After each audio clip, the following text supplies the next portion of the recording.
Hi everyone, स्वागत है आप सबका आपके अपने चैनल केयर्स क्लासेस में। आज के इस लेक्चर में हम सब देखेंगे क्लास 12th का फिजिक्स। इसके जस्ट पहले वाले लेक्चर में हम सब हाइगेंस का तरंग सिद्धांत देख चुके हैं, उसकी सफलता विफलता और हाइगेंस की तरंगिकाओं द्वितीयक तरंगिकाओं के सिद्धांत का प्रयोग करके प्रकाश के परावर्तन तथा अपवर्तन की व्याख्या।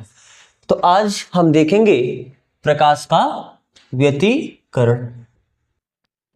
प्रकाश का व्यतिकरण, interference of light. Interference of light. तो क्या है प्रकाश का व्यतिकरण? प्रकाश व्यतिकरण का मतलब देखो, इसको इंग्लिश में क्या बोलते हैं? इंटरफेरेंस। इंटरफेरेंस का मतलब इंटरफेयर करने से होता है ना। तो वास्तव में क्या है कि जैसे मान लो कि दो प्रकाश है, एक प्रकाश आपका ये है, इस प्रकाश की तीव्रता कुछ होगी, और एक दूसरा प्रकाश है, इस प्रकाश की तीव्रता कुछ होगी। तो जब माध्यम ही मिलते हैं तो इस पॉइंट पर इसका जो परिणामी तीव्रता है, मान लेते हैं इसकी तीव्रता क्या है I1 और इसकी तीव्रता क्या है I2। अब जरूरी नहीं कि यही दो प्रकाश, मतलब ये दो प्रकाश यहीं पर मिले, जो ये भी एक सोर्स है, ये भी एक सोर्स है, इस स्रोत से निकलने वाला प्रकाश ये भी, तो स्रोत से केवल एक ही प्रकाश थोड़ा निकलेगा, स्रोत से बहुत सारे प्रकाश निकलेंगे। तो इससे निकलने वाला एक दूसरा प्रकाश, फिर इससे निकलने वाला एक दूसरा प्रकाश, फिर इससे निकलने वाला एक तीसरा प्रकाश, इससे निकलने वाला एक तीसरा प्रकाश, ऐसे माध्यम में हर जगह बहुत सारे प्रकाश एक दूसरे को मिलेंगे। तो जहां जहां भी प्रकाश मिल रहे होंगे वहां पर क्या हुआ, जो तीव्रता आ रहा है इनके अलग अलग तीव्रताओं के योग के बराबर होना चाहिए। जैसे अगर इसका तीव्रता 5 है, इसका तीव्रता 10 है, तो इसका तीव्रता कितना होना चाहिए? तो ऐसा जबकि होता नहीं है। क्या होता है, हर जगह इनकी तीव्रताएं 15 से, यानी इनके अलग अलग तीव्रताओं के योग से भिन्न हो जाता है। वैसे तो आना चाहिए 15 ना, दोनों के योग के बराबर आना चाहिए तीव्रता, लेकिन ऐसा नहीं होता है।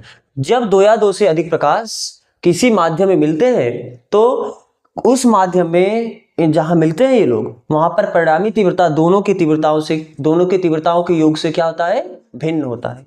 इसी घटना को हम लोग क्या कहते हैं? प्रकाश का व्यतिकरण कहते हैं। आप देखोगे कहीं कहीं तीव्रता अधिकतम होगा और कहीं कहीं तीव्रता न्यूनतम होगा। तो जहां अधिकतम तीव्रता होता है उसको कहते हैं संपोषी व्यतिकरण, और जहां न्यूनतम तीव्रता होता है उसको क्या कहते हैं? विनाशी व्यतिकरण। तो बात समझ आ रहा है ना। तो वास्तव में क्या है, एक प्रकार से आप ऐसे भी देख सकते हो, अब देखोगे कहीं कहीं तीव्रता अधिकतम हो रहा है, कहीं कहीं तीव्रता कम हो रहा है, यानी ऊर्जा का पुनर्वितरण हुआ। और ये ज्यादा और कम क्यों हो रहा है? क्योंकि आपको पता है ना, ऊर्जा संरक्षित है, ऊर्जा संरक्षित है। तो अगर कहीं इंटेंसिटी ज्यादा हुआ, तीव्रता ज्यादा हुआ, तो उसको बैलेंस करने के लिए फिर तीव्रता क्या होना पड़ेगा? कम होना ही पड़ेगा। तो व्यतिकरण समझ में आ रहा है ना। जब दो या दो से अधिक प्रकाश किसी बिंदु पर मिलते हैं तो उस बिंदु पर इनका परिणामी तीव्रता दोनों की तीव्रताओं के योग से क्या होता है? कुछ भिन्न होता है। इसी घटना को हम लोग प्रकाश का व्यतिकरण कहते हैं। दूसरे शब्द में बोल सकते हो कि जब किसी माध्यम में दो या दो से अधिक तरंग मिलते हैं तो जहां वो मिलते हैं वहां पर इनकी ऊर्जा का पुनर्वितरण हो जाता है, उनकी ऊर्जाएं बट जाती है, कहीं ज्यादा कहीं कम, कहीं ज्यादा कहीं कम। तो इनकी ऊर्जा का पुनर्वितरण हो जाता है। इस घटना को हम क्या कहते हैं? प्रकाश का व्यतिकरण।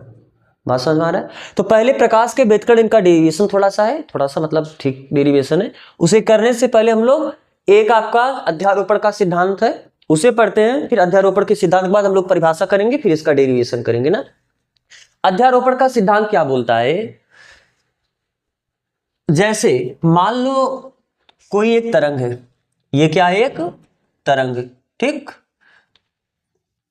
और यहां पर कोई एक दूसरा तरंग आके मिला, या आप ऐसे ही समझो, ऐसे समझो, कोई एक बिंदु है, इस बिंदु पे आके एक तरंग मिला और इधर से एक तरंग आके इस बिंदु पर मिला। तो मान लो कि यह जो तरंग है, इस कण को, यह मैंने कण बनाया है। किसको बनाया है? कण को। अब यह तरंग इसे नीचे दबाना चाहता है और जो यह तरंग है इसे ऊपर उठाना चाहता है। मान लो कि यह 2 से नीचे दबाना चाहता, 3 से नीचे दबाना चाहता है, और ये 2 से ऊपर उठाना चाहता है। तो फाइनली क्या होगा? 3 से नीचे दबाओगा, 2 से ऊपर उठाओगा, तो फाइनली ये 1 से, ठीक। लेकिन ये कब होगा? जब ये दोनों बिल्कुल, ये एग्जैक्ट 3 दबाना चाहता हो, ये एग्जैक्ट 2 उठाना चाहता हो।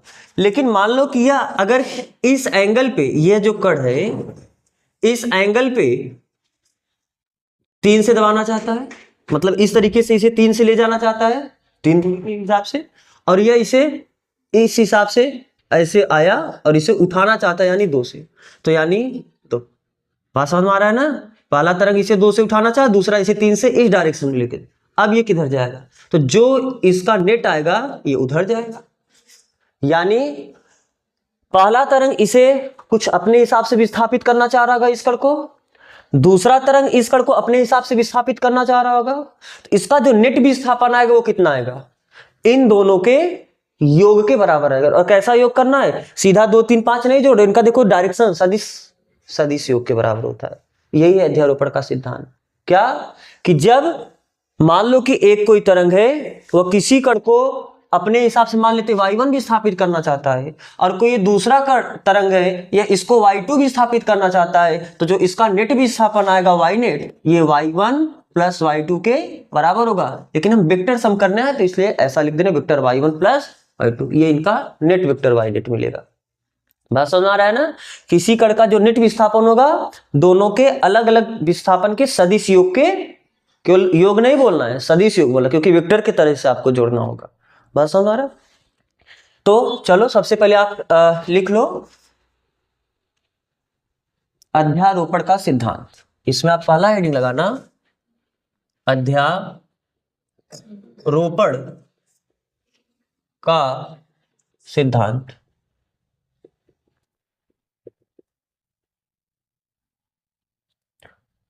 लिखो इसे कहते हैं प्रिंसिपल ऑफ सुपरपोजिशन। तो इसमें लिखो जब 2 या अधिक प्रकाश, 2 या 2 से अधिक, ऐसे लिखना, जब 2 या 2 से अधिक प्रकाश किरणें, जब 2 या 2 से अधिक प्रकाश किरणें एक ही माध्यम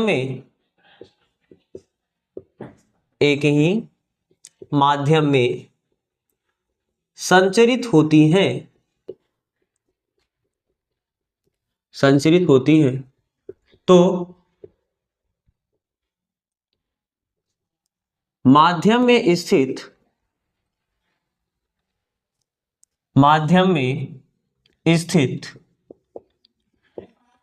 किसी कण का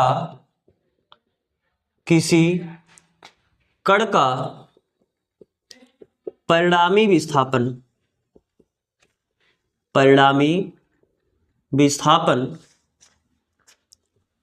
उन तरंगों द्वारा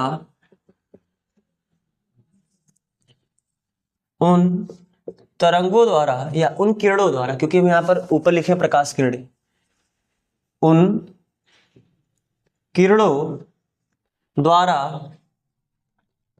उत्पन्न अलग अलग विस्थापनों के सदिश योग के बराबर होता है।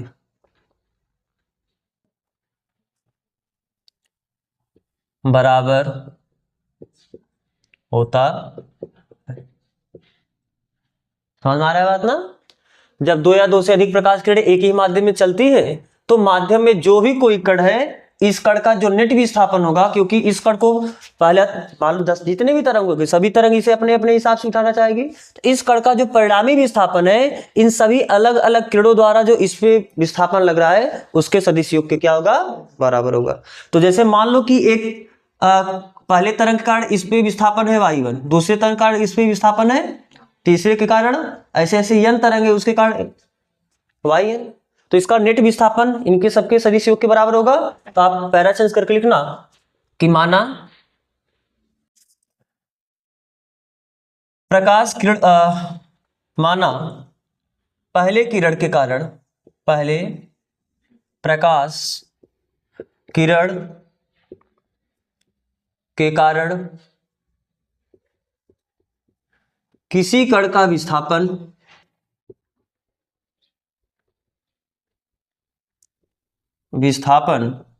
y1, और y1 लिख के मैं ऐसे लिख दी, वेक्टर y1 ज्यादा सही है। देखो बुक में आपको केवल ऐसे y1 करके मिलेगा, लेकिन वहां पर आप ये मत करना कि इसके ऊपर वेक्टर क्यों नहीं लगा, क्योंकि जब आप वेक्टर पढ़ते हो तो वेक्टर का रिप्रेजेंटेशन वहां पर आप जब पढ़ते हो रिप्रेजेंटेशन ऑफ वेक्टर, सदिशों का निरूपण, तो वहां पर आप सदिशों को निरूपित करने का दो तरीका देखते हो। पहला तरीका क्या आता है, जैसे मान लो ए एक सदिश है, सिंपली हम इसे ए से दर्शा देते हैं, और या तो कभी कभी हम इसे वेक्टर ए से दर्शाते हैं, और या तो इसको हम मोटे अक्षर से दर्शाते हैं इस तरीके से। ये भी सदिश को दर्शाने का तरीका है। तो जब वहां पर लिखा है ऐसे y1, यानी वो इस सिंबल का यूज कर रहा है, बात समझ आ रहा है, उसके ऊपर वेक्टर नहीं लगा है। और कहीं कहीं आपको वेक्टर लगाना होगा तो केवल ऐसे वेक्टर लिखता हुआ मिल जाता, वेक्टर ए, ठीक है। तो हम इसमें आप वेक्टर का साइन लगा दो, कोई दिक्कत नहीं है। तो मानना पहले प्रकाश किरण कारण किसी कण का विस्थापन y1, दूसरे के कारण विस्थापन, दूसरे के कारण वेक्टर y2, तीसरे के कारण vector y3 dot dot dot, nवें के कारण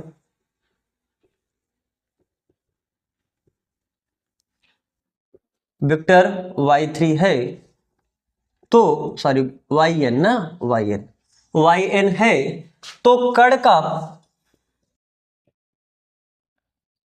परिणामी विस्थापन क्या आ जाएगा, तो कण का परिणामी विस्थापन वेक्टर y बराबर या वेक्टर y नेट बराबर vector y1 plus vector y2 plus vector y3 dot dot dot plus vector yn। तो ये क्या है, प्रिंसिपल ऑफ सुपरपोजिशन, अध्यारोपण का सिद्धांत। अब हेडिंग डालो आप, प्रकाश का व्यतिकरण। पहले परिभाषा करते हैं, फिर इसका डेरिवेशन करें।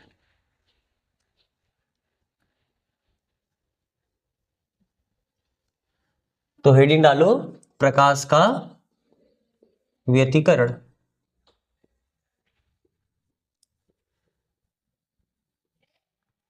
अब देखो, प्रकाश के व्यतिकरण में आप एक बात समझना, जिन दो प्रकार, मान लो कि एक आपका ये किरण है, इसका इक्वेशन लिख देते हैं y बराबर या y1 बराबर a साइन ओमेगा टी, और एक दूसरा प्रकाश किरण है, इसका इक्वेशन हम लिखते हैं y2 बराबर a साइन ओमेगा टी।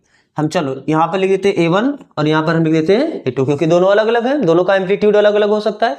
लेकिन आप ये बात याद रखना कि जिन दो प्रकाश किरणों का अध्यारोपण हो रहा है, जिनकी वजह से आपको व्यतिकरण देखना है, व्यतिकरण अध्यारोपण के ही सिद्धांत पे काम करता है। ये जो व्यतिकरण की घटना है, यह किस सिद्धांत पर कार्य करता है, अध्यारोपण पर ही।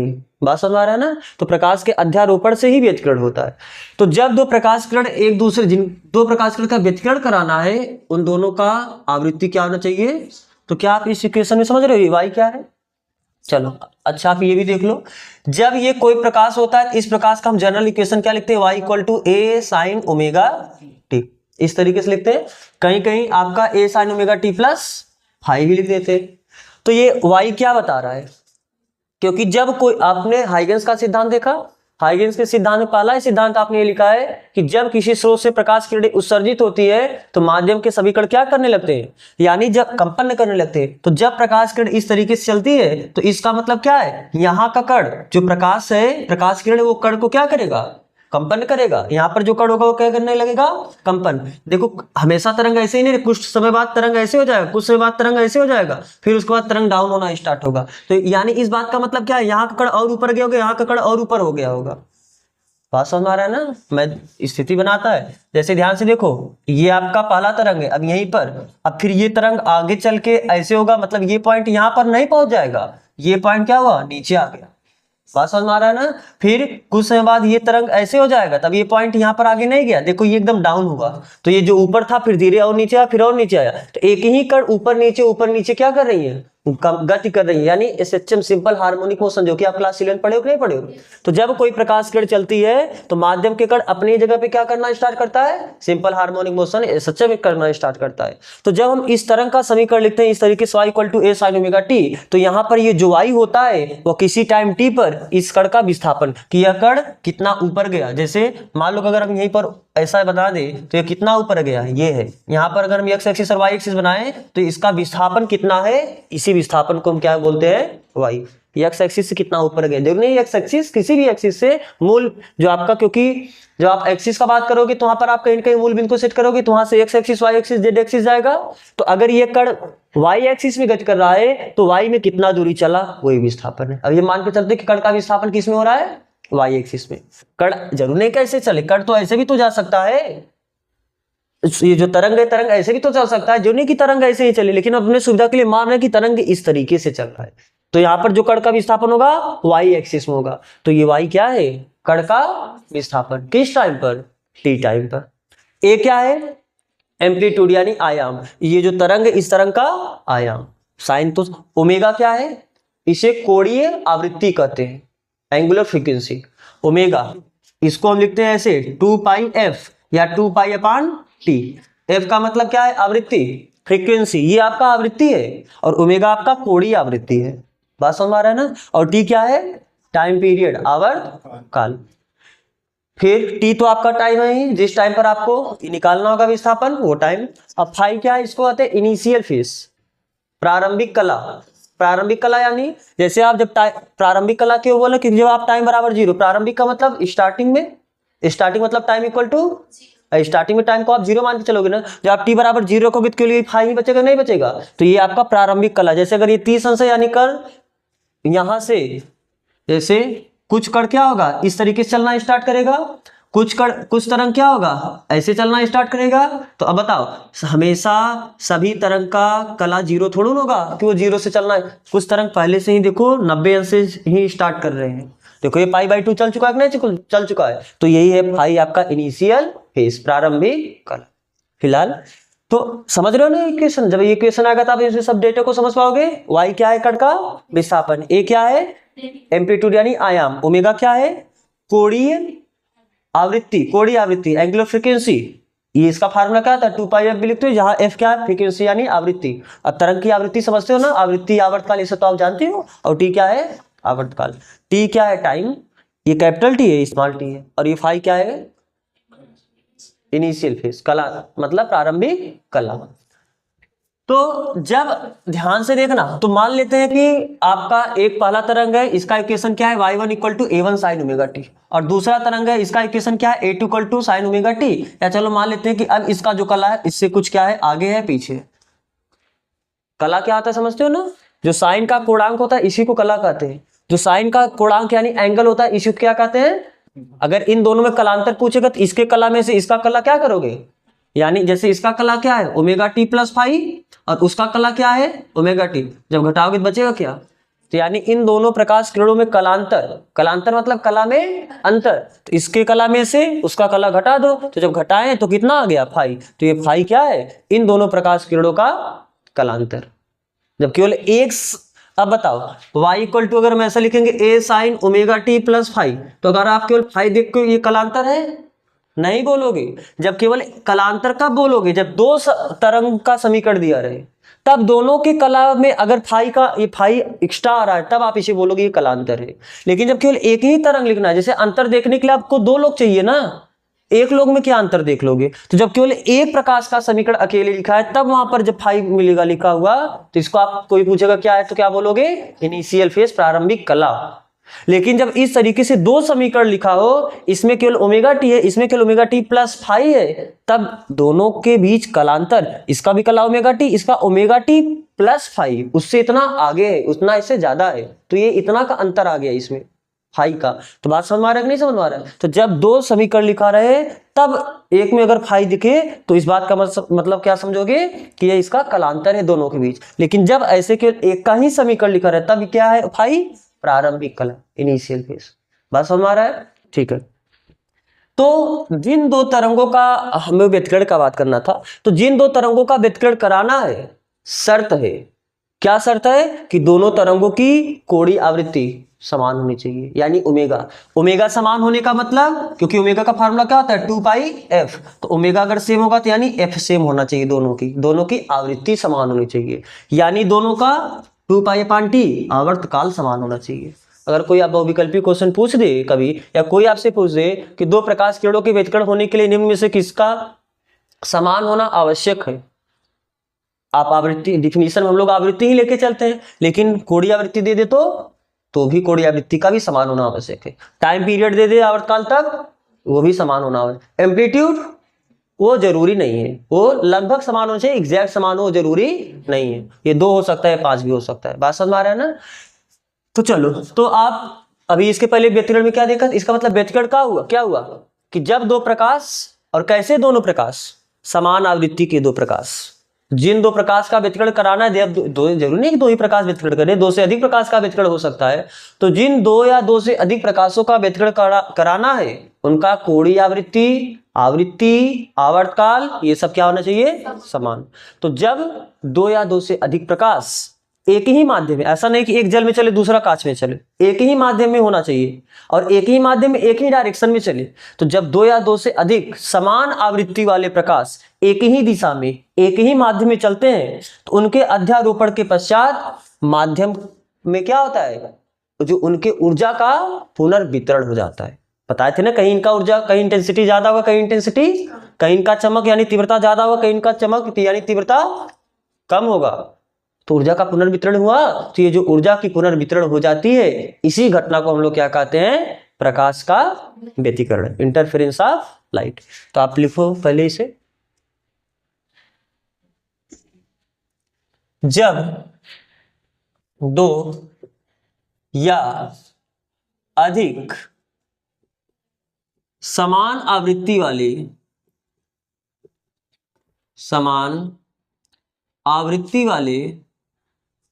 प्रकाश एक ही दिशा में, या ऐसे लिखना, प्रकाश एक ही माध्यम में, पहले माध्यम लिखना, एक ही माध्यम में तथा एक ही दिशा में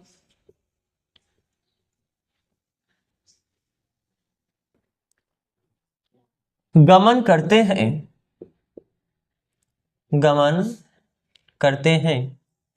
तो इनके अध्यारोपण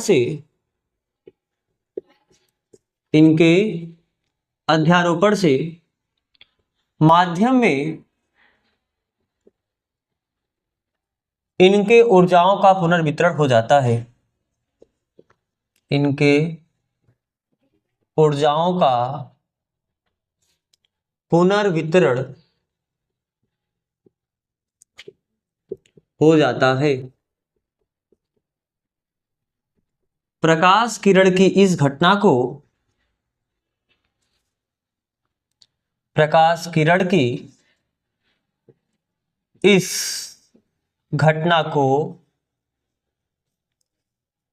प्रकाश का व्यतिकरण कहते हैं।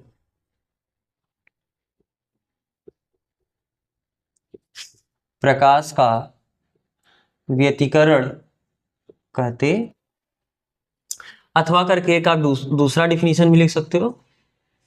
जब एक ही माध्यम में, या पहले कुछ लाइन तो ऐसे ही लिख लो, जब 2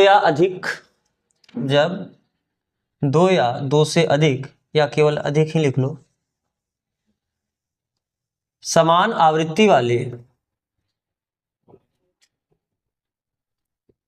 आवृत्ति वाले प्रकाश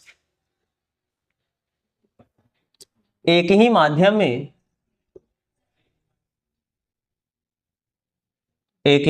में तथा एक ही दिशा में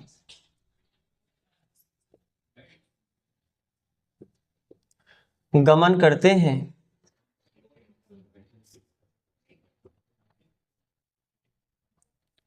तो उनके अध्यारोपण के पश्चात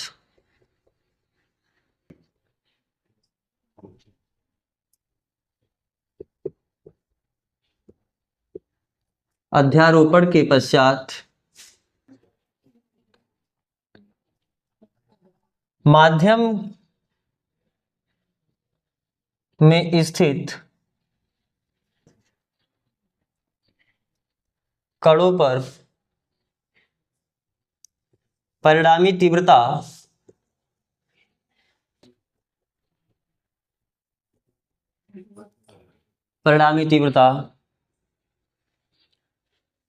उनके अलग अलग तीव्रताओं के योग से अलग अलग तीव्रताओं के योग से क्या होता है, भिन्न होता है। अरे माध्यम में स्थित कोई भी कण है, उस कण पर जो परिणामी तीव्रता होती है उनके अलग अलग तीव्रताओं के योग से भिन्न होता है ना, कहीं ज्यादा कहीं कम, तो योग से भिन्न होता है।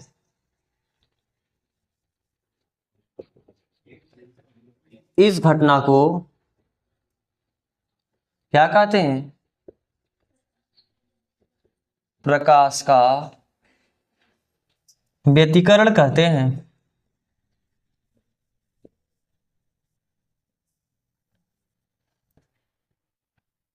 तो कहीं कहीं इनकी तीव्रता क्या होती है, अधिकतम, और कहीं कहीं इनकी तीव्रता क्या होती है, न्यूनतम।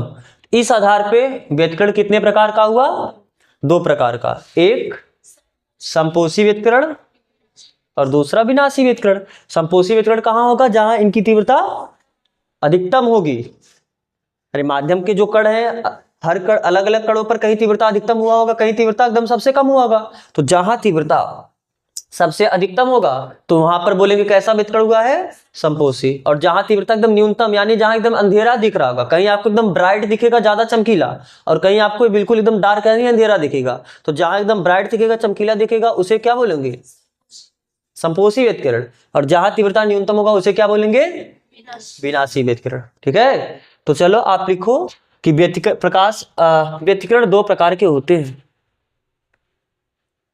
व्यतिकरण दो प्रकार के होते हैं।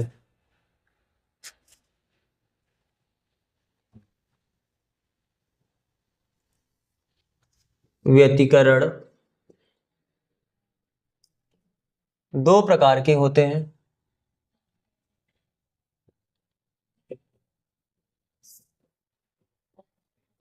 पहला हेडिंग डालो, संपोषी व्यतिकरण। अभी हम लोग बाद में फिर इसके बारे में थोड़ा डिटेल लेंगे। संपोषी व्यतिकरण, व्यतिकरण की घटना में,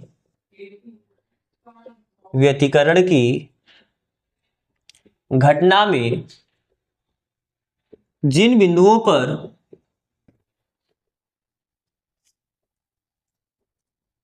तीव्रता अधिकतम होती है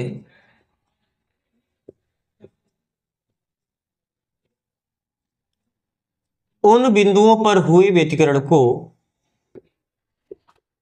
उन बिंदुओं पर हुए व्यतिकरण को संपोषी व्यतिकरण कहते हैं।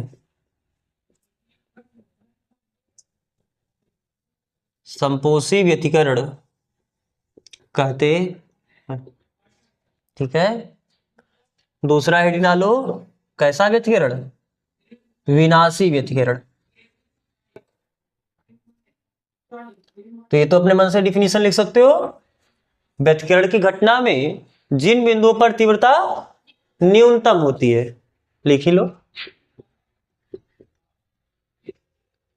व्यतिकरण की घटना में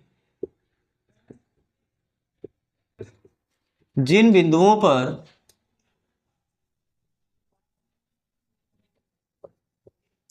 तीव्रता न्यूनतम होती है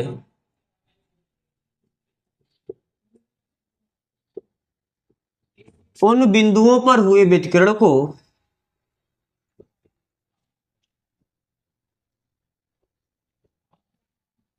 उन बिंदुओं पर हुए व्यतिकरण को विनाशी व्यतिकरण कहते हैं।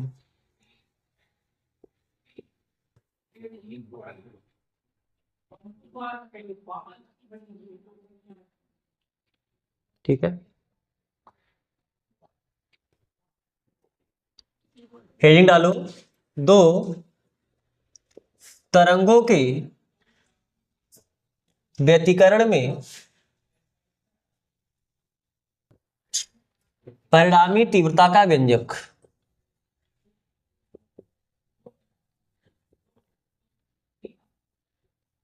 यानी हम देखेंगे कि जब दो तरंगे व्यतिकरण कर लेंगी उसके बाद, अच्छा ये बताओ, जब दो तरंगे व्यतिकरण, व्यतिकरण का मतलब बहुत हाई फाई मत लेना, व्यतिकरण का मतलब मिलना ही है, क्योंकि व्यतिकरण हो कब रहा है, अध्यारोपण से, और अध्यारोपण का मतलब क्या होता है, दोनों तरंगे एक दूसरे को मिलती हैं, तभी तो, यही तो है उनका अध्यारोपण। तो देखो जब दो तरंगे मिलती है, जैसे एक तरंग ये है और एक दूसरा तरंग ये है, तो जब अब ये मिल जाएंगे ना, तो मिलने के बाद अब इसमें से दो तरंग नहीं, अब ये दोनों तरंग मिलके एक नया तरंग बन जाएगा। बात समझ में आ रहा है कि नहीं समझ में आ रहा है? तो दो तरंगे मिलके एक नई तरंग बन जाती है, ये आपका प्राथमिक तरंग है, आपका द्वितीय दूसरी तरंग है, और ये आपका परिणामी तरंग है, ये आपका परिणामी तरंग है। तो यही है व्यतिकरण। बात समझ में आ रहा है ना? इनका तीव्रता जो देखो, अब ये जो नया तरंग बन रहा है इसका तीव्रता इन दोनों की तीव्रताओं से अलग है कि नहीं अलग है, बोलो। तो अब ध्यान से देखना, इसमें हम लोग अब क्या करेंगे कि दो तरंग लेके चलेंगे और मान के चलेंगे कि जब दोनों मिल रही हैं तो मिलने के बाद इनका जो परिणामी तरंग आएगा उसके फार्मूला तक जाएंगे। तरंग का इक्वेशन लिखने के लिए क्या आपको चाहिए, y equal to a sine omega t और प्लस फाइव। हम मान के चलेंगे कि मान लो ये हमारा पहला तरंग है, इसका इक्वेशन हम क्या लेके चलेंगे, y1 equal to a one sine omega t, और एक दूसरा तरंग है इसका इक्वेशन क्या लेके चलेंगे, y2 a2 sine omega T, मान लेते हैं चलो प्लस फाइव। मान लेते हैं जो दूसरा तरंग है इससे फाइव कला में आगे, तो अब इनके मिलने के बाद जो नई तरंग आएगी इस तरंग का इक्वेशन कुछ अपने मन से मानोगे, y इक्वल टू इस टाइप का होगा a साइन ओमेगा टी, और जो नया तरंग है पहले तरंग से कुछ कलम आगे होगा, मान लेते हैं कितना आगे है, थीटा। यहाँ पर फाइव है तो यहाँ पर थीटा मान लेते हैं। तो हमको ये इक्वेशन चाहिए, तो हम लोग यहाँ पर a ना लिख के इसे क्या लिखे चलेंगे, r। तो हमें यही है, क्या हुआ बोलो, दिक्कत है नहीं, हाँ बस आर का मतलब वही रिजल्टेंट एम्पलीट्यूड, परिणामी तीव्रता, परिणामी आयाम ना, आर का मतलब रिजल्टेंट एम्पलीट्यूड है। तो बात समझ में आ रहा है नहीं समझ में आ रहा है? तो हमें क्या करना है, नए, क्योंकि नए तरंग का भी कुछ विस्थापन, नया तरंग कण को अपने हिसाब से विस्थापन कराएगा। पहले तरंग के कारण इसका विस्थापन क्या है, y1, दूसरे तरंग के कारण इस कण का विस्थापन क्या है, y2। अब इन दोनों के मिलने के बाद जो नया तरंग बनेगा उसके कारण जो विस्थापन है वो क्या है, y। तो इक्वेशन लिखने के लिए पहले आप ये लिखते हो y इक्वल टू, फिर एम्पलीट्यूड लिखते हो, तो इसका एम्पलीट्यूड, इसका एम्पलीट्यूड a2, तो जो नेट दूसरा किरण आएगा उसका एम्पलीट्यूड कुछ इनसे अलग होगा, मान के चलो उनका एम्पलीट्यूड क्या होगा, r। तो हमें अब फिर ओमेगा, क्योंकि आपको पता है ओमेगा तो दोनों का सेम होने वाला है, तो अगर जितना ओमेगा है इसका उतना ओमेगा है इसका, तो इसका भी ओमेगा वही रहेगा। आप कहोगे हैं ये कैसे, ओमेगा ओमेगा तो ये जुड़ जाएगा, बिल्कुल नहीं, ध्यान से देखना, केवल आपको एक एग्जांपल लेके समझा रहे हैं, यही केस हमेशा हो ऐसा जरूरी नहीं है। जैसे ध्यान से देखो, एक तरंग ये इस तरीके से चल रहा है, और दूसरा तरंग ये है, ये भी बिल्कुल हम एकदम एग्जैक्ट दोनों को सेम ले लिया तरंग। अब जब ये दोनों मिल जाएंगे तो मिलने के बाद ऐसा नहीं कि देखो ये एक सेकंड में अगर अपना आधा लोब इधर आधा लोब इधर, मान के चलना कि एक सेकंड में अपना एक साइकिल पूरा किया, और ये भी एक सेकंड में अपना एक साइकिल पूरा किया, तो जब दोनों मिल जाएगा तो दोनों मिलने के बाद बस क्या होगा, इनका एम्पलीट्यूड बढ़ जाएगा। जैसे इस एम्पलीट्यूड का मतलब क्या है कि ये मैक्सिमम 2 से विस्थापन कराना चाहता है, इसका भी एम्पलीट्यूड मान ले रहे 2 है, तो ये भी मैक्सिमम 2 से विस्थापन कराना चाहता है। जब ये दोनों मिलेगा तो इसका जो नेट आएगा बस वो कुछ ऐसा हो जाएगा, इनका एम्पलीट्यूड कितना हो जाएगा, 4, क्योंकि दोनों का समान कला, जब दोनों का कला समान होगा तो इस तरीके से होगा। लेकिन फिर भी ये एक सेकंड में अगर एक चक्कर पूरा कर रहा है, ये भी अपना एक सेकंड में एग्जांपल ले रहे हैं कि एक चक्कर पूरा कर रहा है, तो ये भी एक सेकंड में एक ही चक्कर पूरा करेगा, यानी आवर्त काल दोनों का क्या रहेगा, पर जो इसका है अगर वही इसका है तो ये भी आवर्त काल अगर सेम है तो आवृत्ति भी सेम होगा। तो इसीलिए अगर इसका आवृत्ति ओमेगा, ये कोणीय आवृत्ति सेम होगा तो कोणीय आवृत्ति भी सेम होगा। तो अगर इसका कोणीय आवृत्ति ओमेगा, इसका कोणीय आवृत्ति ओमेगा, तो जो इनका रिजल्टेंट आएगा उसका भी कोणीय आवृत्ति क्या होगा, ओमेगा ही होगा। इसलिए हमने देखो यहाँ पर ओमेगा टी, तो यहाँ पर भी मैंने क्या लिखा है, ओमेगा टी लिखा है।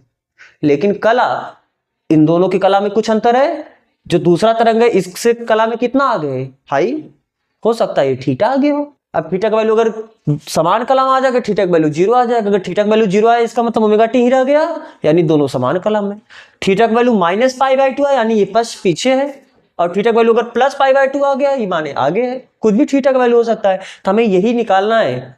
ये y निकालेंगे, y कैसे निकालेंगे, अभी आपने अध्यारोपण का सिद्धांत पढ़ा, हाँ very good, y equal to y1 + y2 से।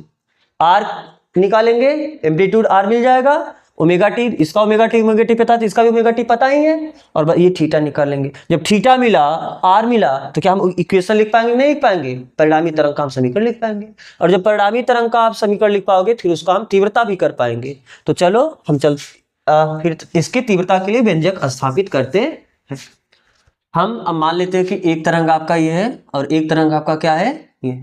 इस तरंग का इक्वेशन है y equal to a sine omega t, और जो दूसरा तरंग है इसका इक्वेशन है, चलो इसे हम लिख देते हैं y1 और इसको लिख देते हैं, और इस अच्छा तरंग ये जो आयाम होता है इसको भी अलग अलग लिख के चल रहे हैं, एम्पलीट्यूड। इसके आयाम को a1 बोले तो इसके आयाम को a2 बोल दे रहे हैं, और इसका जो साइन ओमेगा टी, और मान लेते हैं प्लस फाई ना, वेरी गुड, प्लस फाई क्यों बोले? क्योंकि मान ले रहे हैं कि इससे अगर फाई का वैल्यू 0 का दोनों समान कला में होंगे तो फाई का वैल्यू 0 आ जाएगा, दोनों जैसे होंगे।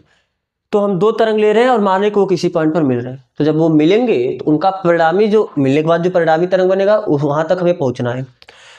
तो माना, लिखते चलो साथ में, माना पहले, माना दो तरंग, कैसे सीधा लिखो, माना दो तरंगों के समीकरण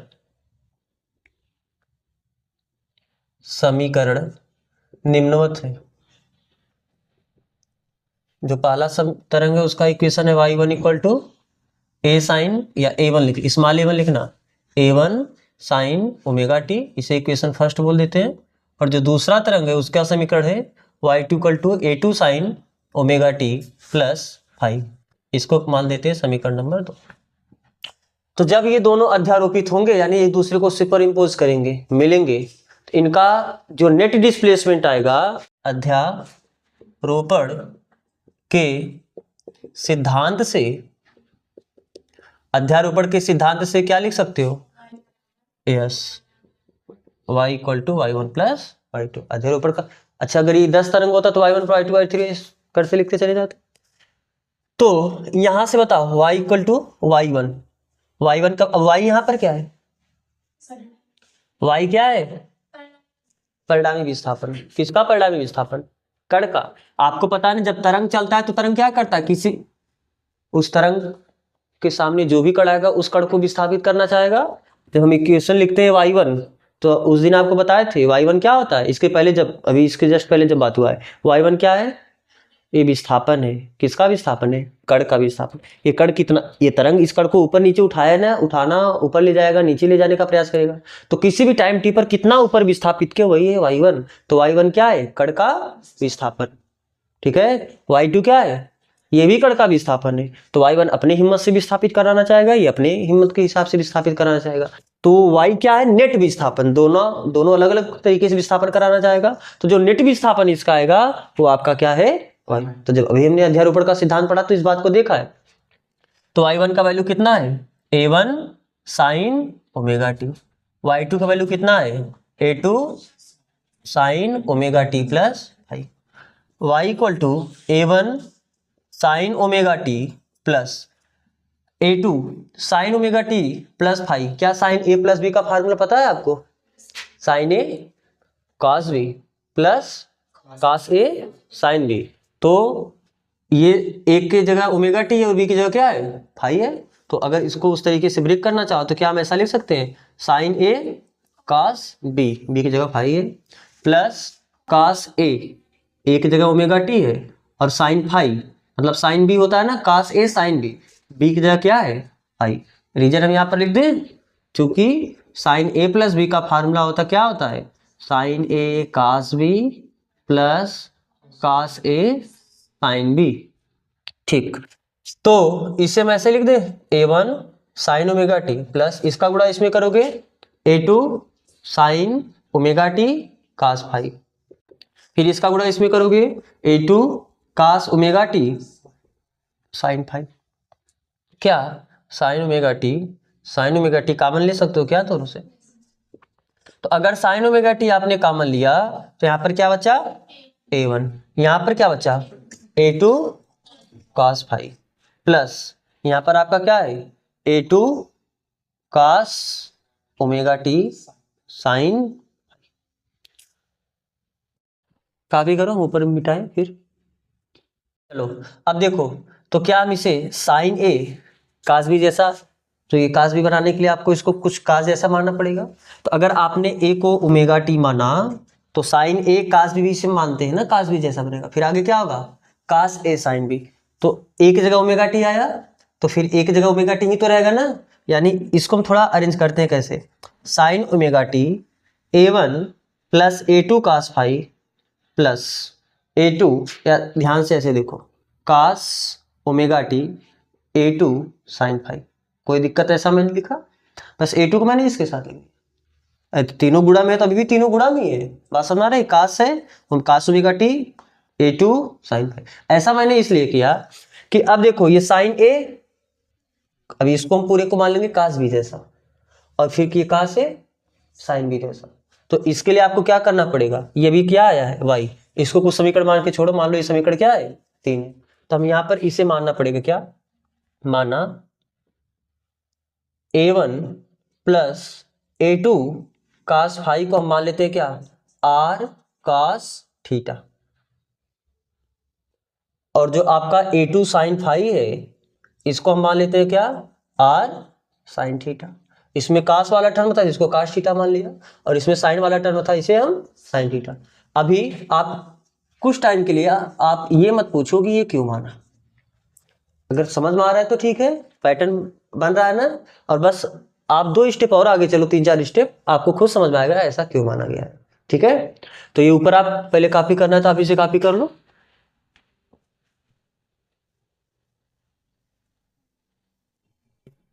अब देखो, तो जब ये दोनों वैल्यू आपने जो माना है इसको ले जाके आप समीकरण 3 में रखो, यानी समीकरण 3, 4 तथा 5 से क्या लिख सकते हो, y इक्वल टू समीकरण 3 में साइन ओमेगा टी, और जो A1 plus A2 cos phi है, A1 plus A2 cos phi को आपने क्या माना है r cos theta, plus cos omega t वैसे रहेगा, और इसको आपने क्या माना है A2 साइन फाई को r साइन थीटा। क्या r यहां पर भी है, r यहां पर भी है, तो r को कॉमन लो हम। जब r को कॉमन लोगे तो बचेगा कितना, sign omega t cos theta plus cos omega t sine theta. अब पैटर्न बना, sign A cos B, cos A की जगह ओमेगा टी आया, बी की जगह थीटा आया। बात समझ आया कि नहीं समझ आया। तो y इक्वल टू हम इसे क्या लिख सकते हैं, और ये फार्मूला किसका है, sign A cos B, cos A sine B, sign A plus b का। तो इसको हम लिख सकते हैं साइन ए की जगह क्या आया ओमेगा टी प्लस बी की जगह क्या आया, ये क्या आ गया रिजल्टेंट वेव का इक्वेशन। क्या वेव का इक्वेशन है, अरे वेव का इक्वेशन इसी टाइप का होता है ना, y equal to a sine omega T plus phi, इसी टाइप से होता है। तो जहां पर ये ए क्या होता है, आज आप क्या माने हो, 2 तरंग लेके चले हो पहले से, y1 का वैल्यू कितना था ए साइन ओमेगा टी, आपने स्मॉल a1 मान लिया, कोई दिक्कत नहीं, स्मॉल a1 नहीं लिख दो आप। दूसरा क्या था, कहीं कहीं आपको ये कैपिटल भी मिल जाएगा, उससे आप घबराना मत। बात समझ में आ रहा है ना, कैपिटल ए की जगह हम स्मॉल a1 लेके चले, कैपिटल बी की जगह हम स्मॉल, बस आप समझो है क्या वो। अगर आपने कैपिटल ए लिखा है तो पहले तरंग का एम्पलीट्यूड है, और आपने कैपिटल बी लिखा है तो दूसरे तरंग का एम्पलीट्यूड है। अगर हमने A1 और A2 लिखा तो भी कोई दिक्कत नहीं, पहले तरंग का एम्पलीट्यूड है, ये दूसरे तरंग का एम्पलीट्यूड है, ठीक है ना। तो जब हम ये इक्वेशन लिखे, पहले तरंग का y1 equal to A1 sine omega t, और दूसरे तरंग का हमने इक्वेशन लिखा y2 equal to A sine omega T plus phi. आप तरंग के इक्वेशन को पढ़ना सीखो। तो A1 A2 क्या है, पहले और दूसरे तरह का क्रम से एम्पलीट्यूड है, आयाम है, ओमेगा टी इसका कला था, ओमेगा टी प्लस फाई इसका कला है। तो दोनों से दिख के क्या लग रहा है कि जो दूसरा तरंग है वो पहले से फाई क्या है आगे है, मतलब दोनों के बीच कलांतर फाई है। तो तरंग का इक्वेशन कुछ इसी टाइप का होता है कि नहीं होता है, मैच करो। ये भी देखो y इक्वल टू कुछ into sine omega T plus कुछ करके आया है, तो ये r क्या है रिजल्टेंट एम्पलीट्यूड, जो रिजल्टेंट, क्योंकि जब 2 वेव मिलेगा तो 2 वेव मिलने के बाद एक रिजल्टेंट वेव निकलेगा ना, तो ये जो रिजल्टेंट वेव है इसका जो एम्पलीट्यूड है ये, क्योंकि ये जो आगे आता है वही तो एम्पलीट्यूड होता है, अरे जो आगे लिखा होता है वही एम्पलीट्यूड होता है। तो ये जो आगे आया है r, यही क्या है एम्पलीट्यूड है। बात समझ में आ रहा है। फिर उसके बाद साइन, देखो साइन वहां पर भी है, साइन यहां पर भी है, ओमेगा टी मैच करो, दोनों में है ना ओमेगा टी, बस ये थीटा यहां पर आ गया है। थीटा का मतलब क्या हुआ, अब बताओ ये थीटा क्या बता रहा होगा, दो तरंग का इक्वेशन वो है, रिजल्टेंट तरंग का इक्वेशन ये देख के बताओ ये क्या है, थीटा कलांतर है। किसके किसके बीच कलांतर है? पहले तरंग और रिजल्टेंट के बीच कलांतर है। यहाँ पर ये जो फाई है पहले और दूसरे तरंग के बीच कलांतर है, लेकिन यहाँ पर जो थीटा वो पहले और रिजल्टेंट वेव के बीच कलांतर है। अरे देखो पहले वेव का कलांतर ओमेगा टी है, कलांतर नहीं, कला, पहले वेव का कला, क्योंकि कला यही जो साइन का कोणांक होता है यही कला होता है ना, तो इसका कला कितना है ओमेगा टी, और इसका कला कितना है ओमेगा टी प्लस फाई। अंतर कितने का है? थीटा का ही तो अंतर आया, फाई नहीं थीटा, अंतर कितने का आया? तो यही जो अंतर आता है वही तो कला में जो अंतर आता है उसे तो कलांतर बोलते हो। तो कलांतर कितना हुआ? किसके किसके बीच? पहले तरंग और रिजल्टेंट। अच्छा अगर इन दोनों के बीच कलांतर पूछे तब? अरे इसके कला में से उसका कला घटा दोगे, ओमेगा टी कैंसिल हो जाएगा, थीटा माइनस फाई आपका कलांतर हो जाए। कलांतर निकालने के लिए कला को घटाओगे ना, इसके कला में से उसके कला को घटा दो तो ठीक है। फिलहाल वो बात हमें नहीं करना, लेकिन दिक्कत की बात यह है कि आपको आर नहीं पता है। आर पता है क्या कितना है?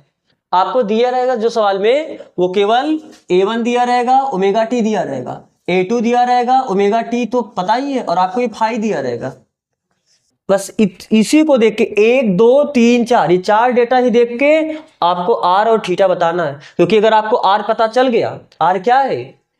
रिजल्टेंट वेव का एम्पलीट्यूड। अगर आर पता चल जाएगा और थीटा पता चल जाएगा तो आप रिजल्टेंट वेव का इक्वेशन बता सकते हो। हमें यही तो चाहिए ना, रिजल्टेंट वेव का इक्वेशन। तो रिजल्टेंट वेव का इक्वेशन कैसे बताना है? जो दिया है उसी की हेल्प से बताना है। तो कैसे उसके हेल्प से बताएंगे? तो आप अभी कितने समीकरण को माने? 5। आप इसे मान लेना समीकरण नंबर 6। तो यही क्या है? समीकरण 6 ही परिणामी तरंग का तरंग समीकरण है। ठीक, तो अब हमारा जो टास्क होगा वो आर और थीटा निकालना होगा। हम आर और थीटा को निकालेंगे कैसे? ध्यान से इधर देखो, आपको समीकरण 4 दिख रहा है, समीकरण 5 दिख रहा है। 4 और 5 इन दोनों समीकरण से हमें आर निकल सकता है। कैसे? A1 A2 फाई सब पता है। अरे A1 A2 फाई पता है ना, तो अगर हम सबका स्क्वायर कर दे, इधर का भी स्क्वायर करके ऐड कर दे, तो इधर का भी स्क्वायर होके ऐड हो जाएगा। बोलो, तो जब आर स्क्वायर और cos square theta sine square theta, cos square theta plus sine square theta कितना हो जाएगा? 1 बचेगा कितना? R square. पक्षांतर करके क्या आर बता सकते हो? नहीं बता सकते हो? कैसे? यानी हम कर क्या रहे हैं, ध्यान से देखना। समीकरण 4 और 5 का वर्ग करके जोड़ने पर, तो बताओ A1 plus A2 cos theta cos phi का वर्ग, क्योंकि लेफ्ट साइड का वर्ग करोगे और इसके लेफ्ट साइड का वर्ग करके जोड़ोगे तो इसका लेफ्ट साइड क्या है? A2 साइन फाई, इसका वर्ग। और आपको इसको क्या करना है? जोड़ना है। तो इधर भी वही चीज करो, आर कास थीटा का वर्ग प्लस आर साइन थीटा का वर्ग। तो बताओ कितना आया? अच्छा क्या यहाँ पर a प्लस बी का होल स्क्वायर लग जाएगा? तो a का स्क्वायर यानी A1 स्क्वायर प्लस b का स्क्वायर यानी A2 square cos square phi plus 2ab यानी A1 A2 cos phi plus इसका स्क्वायर यानी A2 square sine square phi. तो इसका स्क्वायर करो, r square cos square theta, और ये कितना आ जाएगा? R square sine square theta. आप ये काफी पहले से कर चुके हो ना? चलो ठीक है। अब बताओ क्या A1 स्क्वायर प्लस, इन दोनों को ध्यान से देखो, A2 स्क्वायर कॉमन ले सकते हैं क्या दोनों से? ऐसा क्यों किए? यहाँ पर भी cos square five plus sine square five बचेगा, जिसका वैल्यू कितना हो जाएगा? 1। Sine square theta plus cos square theta 1 होता है ना, थीटा की जगह फाइव अगर तो 1 नहीं बोलोगे क्या? तो कितना आ जाएगा यहाँ पर? कास स्क्वायर फाइव, और यहाँ पर कितना बचेगा? साइन स्क्वायर फाइव, और ये कितना बचा? 2a1 a2 कास बराबर आर स्क्वायर कॉमन ले, बचेगा कितना? Cos square theta sine square theta. इसका वैल्यू भी कितना हुआ और इसका भी वैल्यू कितना हुआ? तो यहां से बचा कितना? A1 का स्क्वायर प्लस A2 का स्क्वायर, क्योंकि एक का गुणा करोगे, plus 2a1 a2 cos phi बराबर आर स्क्वायर। तो अगर हमें आर बताना है तो स्क्वायर क्या हो जाएगा? यानी अगर आपको r बताना है तो r बराबर क्या आ जाएगा, रूट ऑफ a1 का स्क्वायर प्लस a2 का square plus 2a1 a2 cos phi. ठीक है, ध्यान से देखो, इस फार्मूले को थोड़ा पढ़ना सीखो। r क्या है, रिजल्टेंट वेव, ये वेव थोड़ो ना है, हाँ रिजल्टेंट वेव का एम्पलीट्यूड है ये, जो परिणामी तरंग आया उस परिणामी तरंग का आयाम है, एम्पलीट्यूड, एम्पलीट्यूड यानी आयाम। a1 क्या था, पहले तरंग का, तो जब आपको पहले तरंग का और दूसरे तरंग का समीकरण दिया रहेगा उसके लिए परेशान मत हो, पहले तरंग और दूसरे तरंग का समीकरण, तो समीकरण दिया तो क्या देख के a1 बता सकते हो, a2 बता सकते हो, a1 a2 फाई, फाई बता सकते हो, फाई क्या है, दोनों बीच का समीकरण दिया है दोनों का, देख के फाई बता सकते हो। जैसे फाई पता चला, जब सब कुछ पता है तो क्या आर पता चल गया कि नहीं पता चला, तो आपको परिणामी तरंग का आयाम पता चला। और कहीं आप भूले भटके फार्मूला देखो, क्या है ऐसा फार्मूला, कहाँ, वेरी गुड, वेक्टर में। वेक्टर का जो एडिशन है, जब दो सदिशों का योग होता है तो दो सदिशों का जो रिजल्टेंट आता है, दो सदिश को जोड़ते हो, मान लो एक सदिश वेक्टर ए था, दूसरा सदिश वेक्टर, और इन दोनों सदिशों के बीच एंगल कितना था, तो इनका जो परिणामी सदिश आता है रिजल्टेंट, इस परिणामी सदिश का जो केवल मैग्नीट्यूड यानी परिमाण आता है वो भी कितना होता है, A square plus B square plus 2ab cos theta, बस थीटा क्या होता था, दोनों वेक्टर के बीच यानी दोनों सदिशों के बीच का कोण। तो फिर वही तो है यहाँ पर, बस यहाँ पर क्या है, ये पहले जहां वहां पर सदिश का परिमाण जो लिखते थे, अरे ए क्या था, सदिशों का परिमाण था, बस यहाँ पर सदिशों का एम्पलीट्यूड, वेक्टर तरंग का एम्पलीट्यूड आया, तरंग का आयाम ही तो लिखे हो ना, ए की जगह ए ही लिखे हो, a1, a1 क्या है, पहले तरंग का आयाम, a2 क्या है, वहां पर दूसरे तरंग का, दूसरे वेक्टर का परिमाण लिखते थे, 2a1 a2 cos फाई, वहां पर थीटा क्या होता था, दोनों वेक्टर के बीच कोण होता था, और यहाँ पर फाई क्या है, दोनों तरंगों के बीच कलांतर। यानी जो हम वेक्टर जोड़ते वक्त परिमाण लेते थे, बस आज हमें वो तरंग के, उसके जगह तरंग का एम्पलीट्यूड लेना है, और जहां हम वेक्टर के बीच का एंगल लेते थे वहां दोनों तरंगों के बीच का कलांतर लेना है, बाकी सब तो सेम है फार्मूला। अब इतना ही नहीं, अभी वहां पर दोनों वेक्टर के बीच जब रिजल्टेंट निकाला था तो रिजल्टेंट का वेक्टर एक के साथ एंगल बताए थे कि नहीं बताए थे, अरे रिजल्टेंट वेक्टर का यानी परिणामी सदिश का पहले सदिश के साथ कोण भी तो बताए थे, वो भी निकालते हैं हम लोग। कैसे, क्योंकि आपको जो रिजल्टेंट ये क्या है, परिणामी तरंग का तरंग समीकरण है, आपको आर पता चल गया, केवल आर को, आपको आर नहीं चाहिए था, अभी आपको थीटा भी चाहिए, अरे ओमेगा टी तो पता है वहां से, बस थीटा मिलेगा तब तो आप पूरे तरंग का समीकरण दे पाओगे। तो थीटा कैसे मिलेगा, क्या इन दोनों का भाग दे दे, भाग देने से क्या होगा, आर कैंसिल हो जाएगा और थीटा वहां से आपको मिल जाएगा। कैसे, तो हम क्या करते हैं, समीकरण 5 में समीकरण 4 का भाग देते हैं। पहले आप इतना कॉपी करो फिर हम बात करते हैं। चलो अब कॉपी करीब ना बोले रहे कि नहीं, हाँ चलो ठीक है।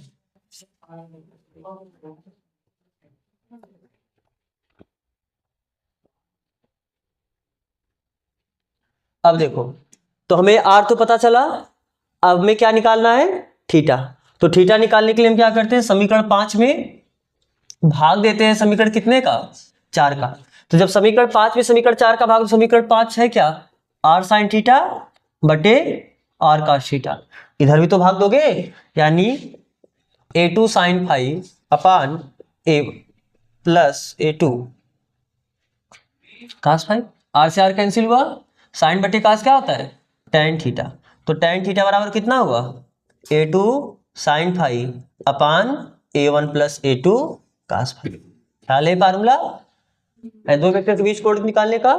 अगर ये, चलो यहीं पर देख लो ना, अगर आपका ये वेक्टर ए था और ये वेक्टर बी था और दोनों वेक्टर के बीच कोण कितना था, थीटा, तो वहां पर आपको बताया गया जब आप वेक्टर पढ़े हो कि अगर रिजल्टेंट वेक्टर वेक्टर ए के साथ मान लो कितना एंगल बनाता है, अल्फा, तो tan अल्फा लिखने का तरीका क्या था, ध्यान से देखो, आप पहले वेक्टर के साथ एंगल बता रहे हो, रिजल्टेंट वेक्टर का पहले वेक्टर के साथ भी एंगल बता सकते हो और रिजल्टेंट वेक्टर का दूसरे वेक्टर के भी साथ एंगल बता सकते हो।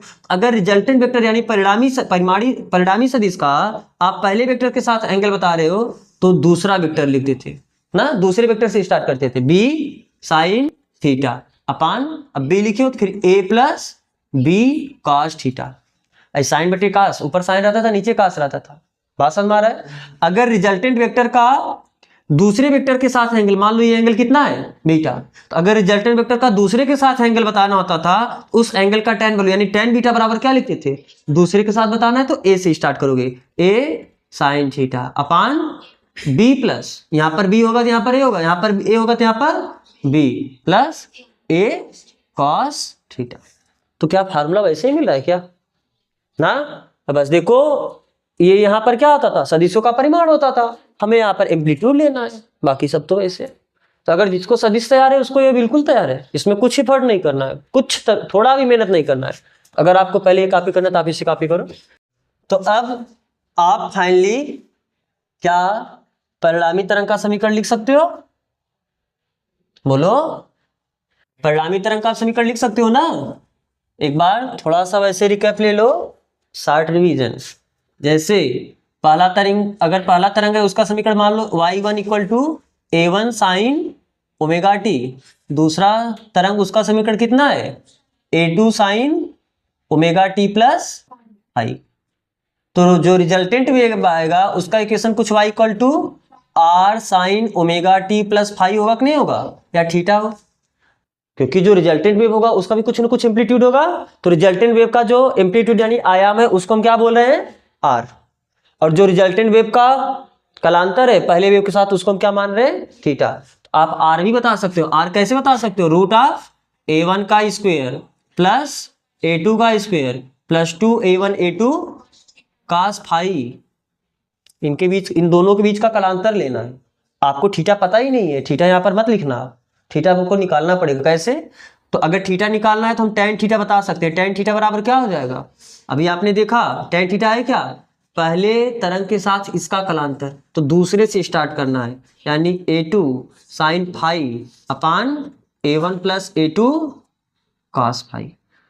तो ये जब आपको r पता चला और आपको थीटा पता चल जाएगा, जैसे आप ये सॉल्व करोगे, हो सकता है 60 अंश है, हो सकता है 30 अंश है, बात समझ आ रहा है? यहाँ से थीटा का वैल्यू निकाल सकते हो। तो जब 30 मिलेगा, 60 मिलेगा और ये मिल जाएगा, बस वैल्यू रख दो, आपका इक्वेशन हो जाएगा नए तरंग का।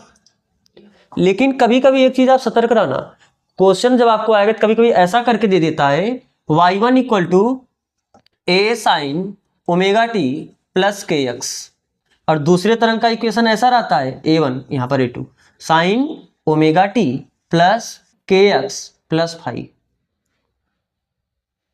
तब आप नए तरंग का जो समीकरण लिखोगे y इक्वल टू, तो वहां पर कोई घबराने का काम नहीं है, क्योंकि नए तरंग का समीकरण लिखने के लिए आपको r चाहिए, और r के फार्मूले केवल a1 a2 और फाइव है।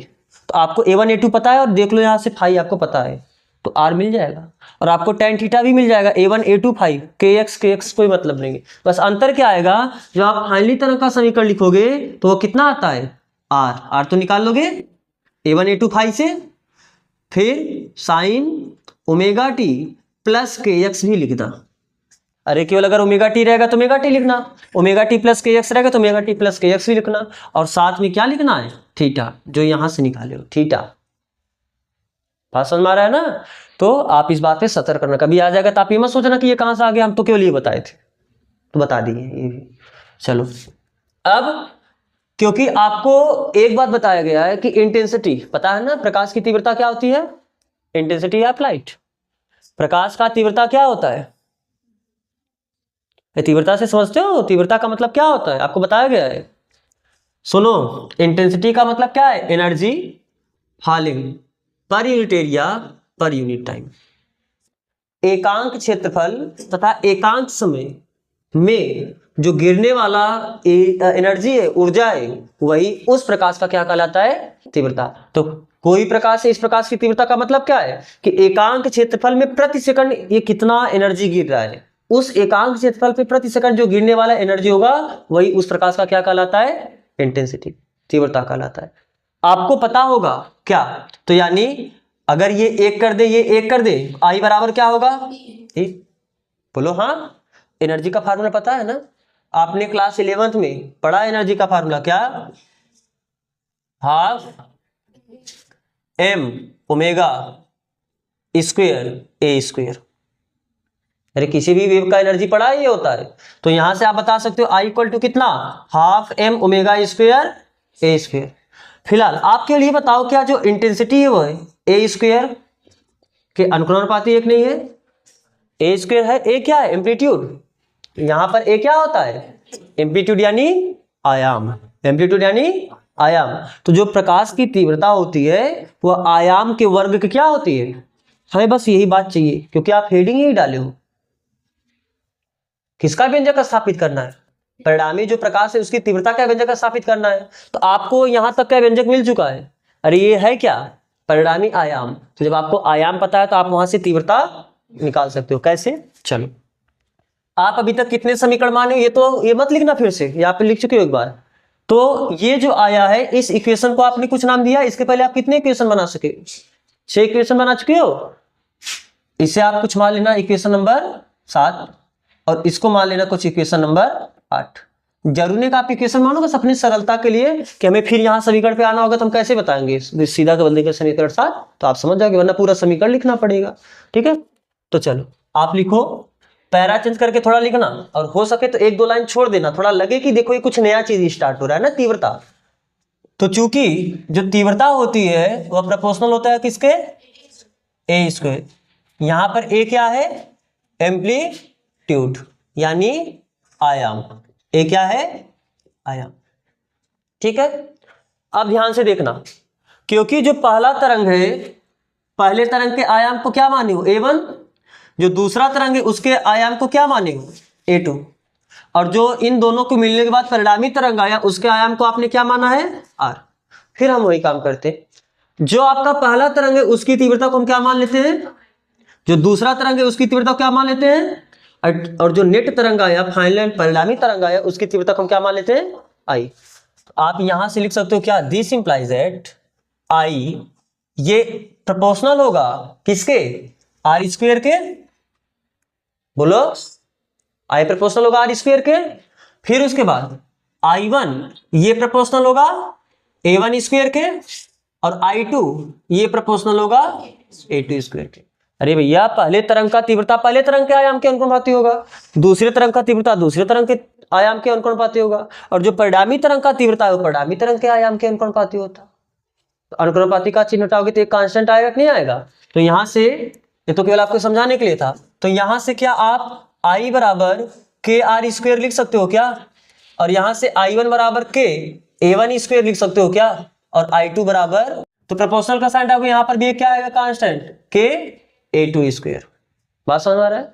आपको क्या पता है, चूंकि आप जानते हो आर स्क्वायर, अरे आर बराबर अंडर रूट इतना था, तो अंडर रूट पहले आपने आर स्क्वायर ही तो पाया था, तभी तो आर स्क्वायर बराबर क्या आपको पता है? A1 square plus A2 square plus 2A1 A2 cos five. बताओ आर स्क्वायर की जगह क्या लिखे? यहां से आप पक्षांतर करके बताना आर स्क्वायर, या एक काम करो, पक्षांतर करने से आप बच जाओगे थोड़ा, दोनों साइड आप एक के का गुणा कर सकते हो क्या? दोनों साइड के का गुणा कर दो, दिक्कत नहीं है। चलो आप यहां से बता, पक्षांतर करके वैल्यू बता दो। आर स्क्वायर जगह आई अपान के लिख सकते हो। चलो आर स्क्वायर जगह हम क्या लिख दे? दिस इंप्लाइज आई अपान के। A1 स्क्वायर जगह क्या लिख सकते हो? I1 अपान, वेरी गुड। A2 स्क्वायर जगह क्या लिख सकते हो? I2 अपान प्लस 2 A1 की जगह क्या लिख सकते हो?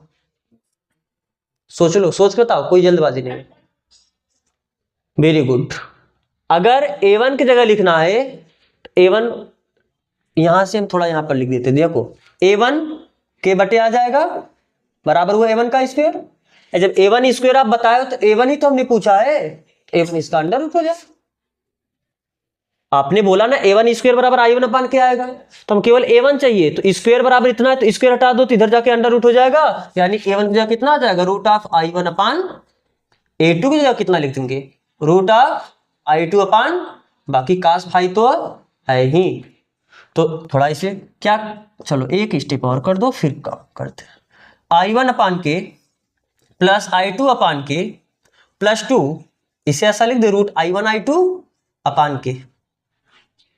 बोलो रूट I1 रूट I2, एक ही रूट में दोनों को समेट दिए, और यहाँ पर रूट के वन केवल के बचेगा, 2 नंबर का रूट करके केवल नंबर बचता है ना साहब, तो रूट के केवल क्या बचेगा, और बाकी यहाँ पर क्या है?